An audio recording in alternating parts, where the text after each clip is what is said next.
Welcome to a new daily top AskReddit video. Today's topic: people who had unrestricted internet access as a child, teenager, how are you right now? Did it screw you up somehow?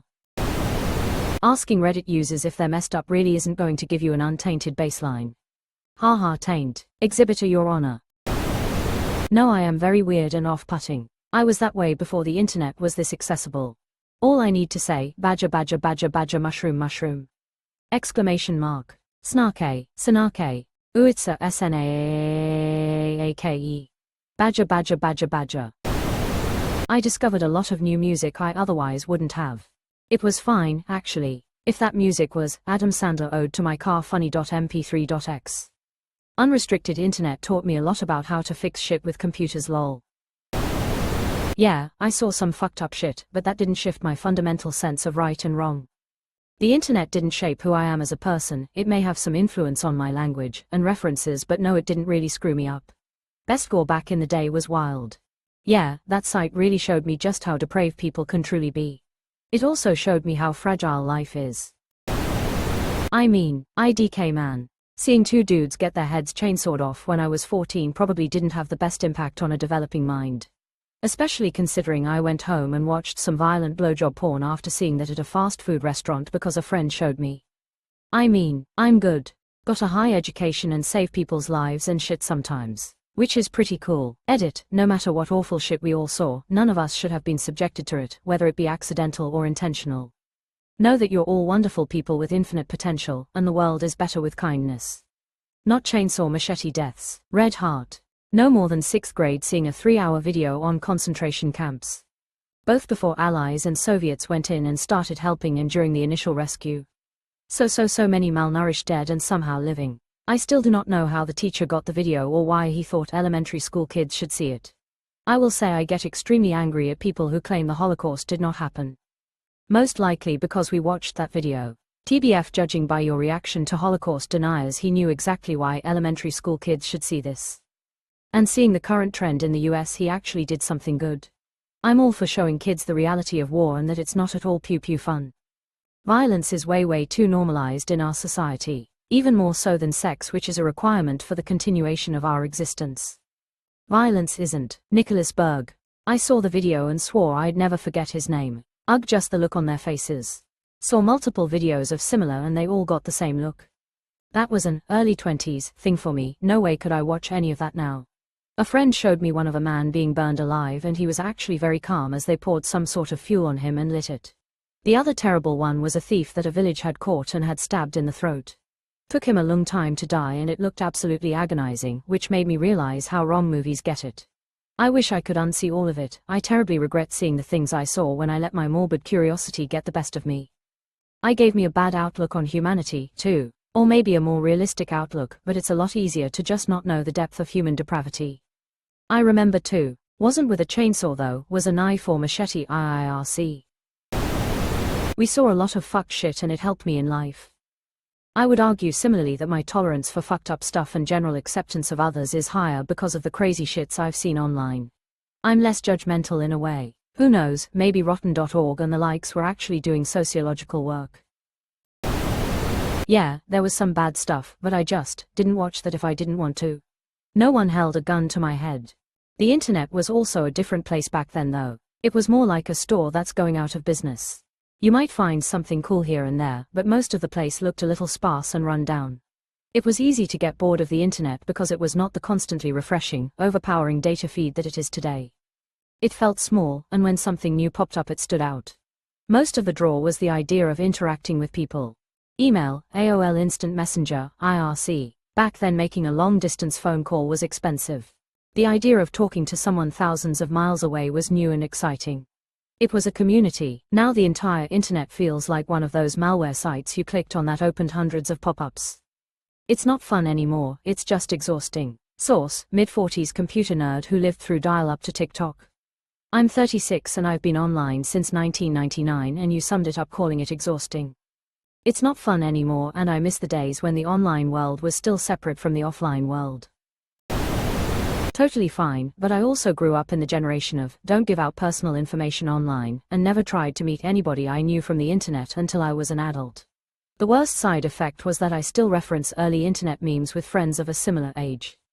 All things considered, I don't think that's too bad. I wouldn't say it screwed me up, but it did make me have lots of knowledge on sex and sexual topics. I was called a sex dictionary by my friends in primary school. My abilities to understand what's normal and good haven't changed or been shaped too much.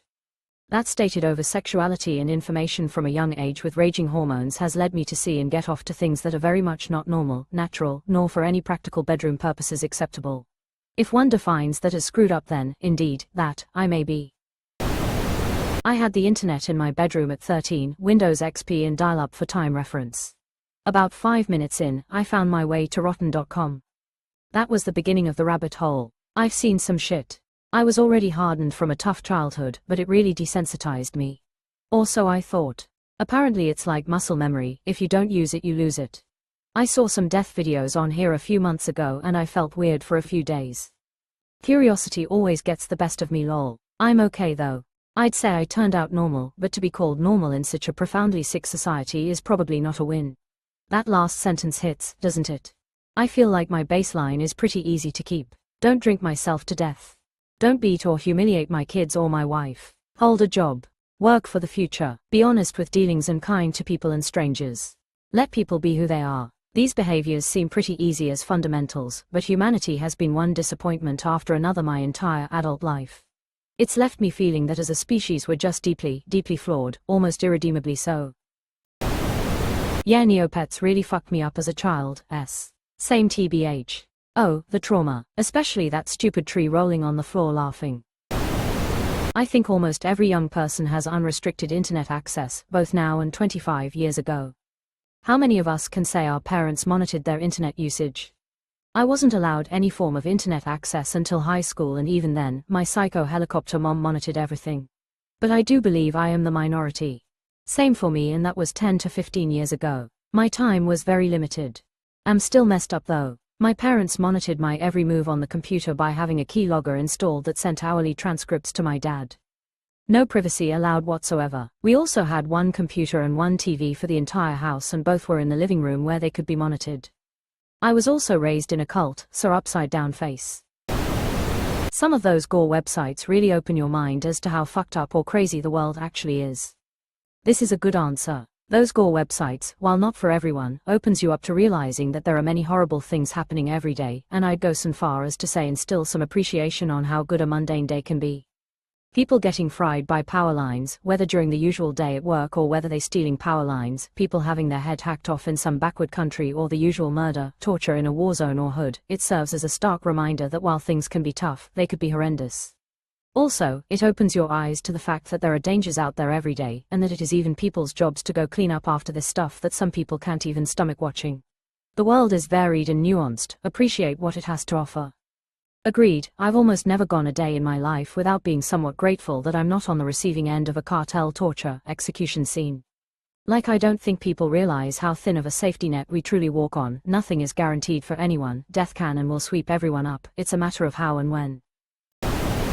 It introduced me to fan fiction, porn, cheat codes, game mods, and let me learn a lot of history that I otherwise would have no idea existed. It gave me an escape from my father's constant narcissistic abuse. I actually learned what narcissism is from YouTube. Now that I'm going to therapy and starting to heal from the abuse, I don't need porn as much. A lot of good, some bad, but overall positive. I downloaded a car, sad face. You got a whole ass car. I only downloaded RAM. Trucks are bigger than cars though, so why are you complaining? Had unrestricted access but good education on how not to get in trouble. I wouldn't say it screwed me up in any way, but if anything I ended up having an overly cautious approach and didn't look for anything particularly sketchy. Extremely fucked up, especially when it comes to sex, boys, and attention, self-esteem. Keep your children far away from the internet as long as possible. We're all deeply screwed up, but looking at the generations that came before us, I don't think it was the internet that did it. At most it was just one of many contributing factors. It probably wasn't good for us to be going on chat roulette and seeing grown men's dicks as 12-year-olds, or seeing stuff like Goatsa. It truly was the wild west of internet times, and some of it was actually pretty messed up in hindsight for kids to be able to access. It must have been a groomer's paradise, TBH. The concept of internet safety just wasn't there. On the other hand, millennials seem way less messed up about sex than kids now, what with the rise of incels and the normalization of more extreme sex acts like choking, which whatever if that floats your boat as an adult, but probably shouldn't be advertised to kids as something they're expected to have done to them. These are definitely attributable to the internet in part as well, but it's interesting that the internet is a lot more controlled, and parents have the awareness not to let their kids do stuff like go distant pedophiles online now, yet it doesn't seem to be making a positive impact. As a male attracted to ladies, I thought I had to be dominant in all my wording and relationships because of the internet. I sought my validation from how many quick deep relationships that I could create and get someone to agree to. It wasn't good. I also blame my dad for that behavior model though. The internet simply kicked it into a kinky direction. As a kid who was extremely desperate for attention and validation, the internet was a terrible place for me to be. I was meeting up with strangers constantly. I'm shocked nothing bad ever happened because I would have been an easy target.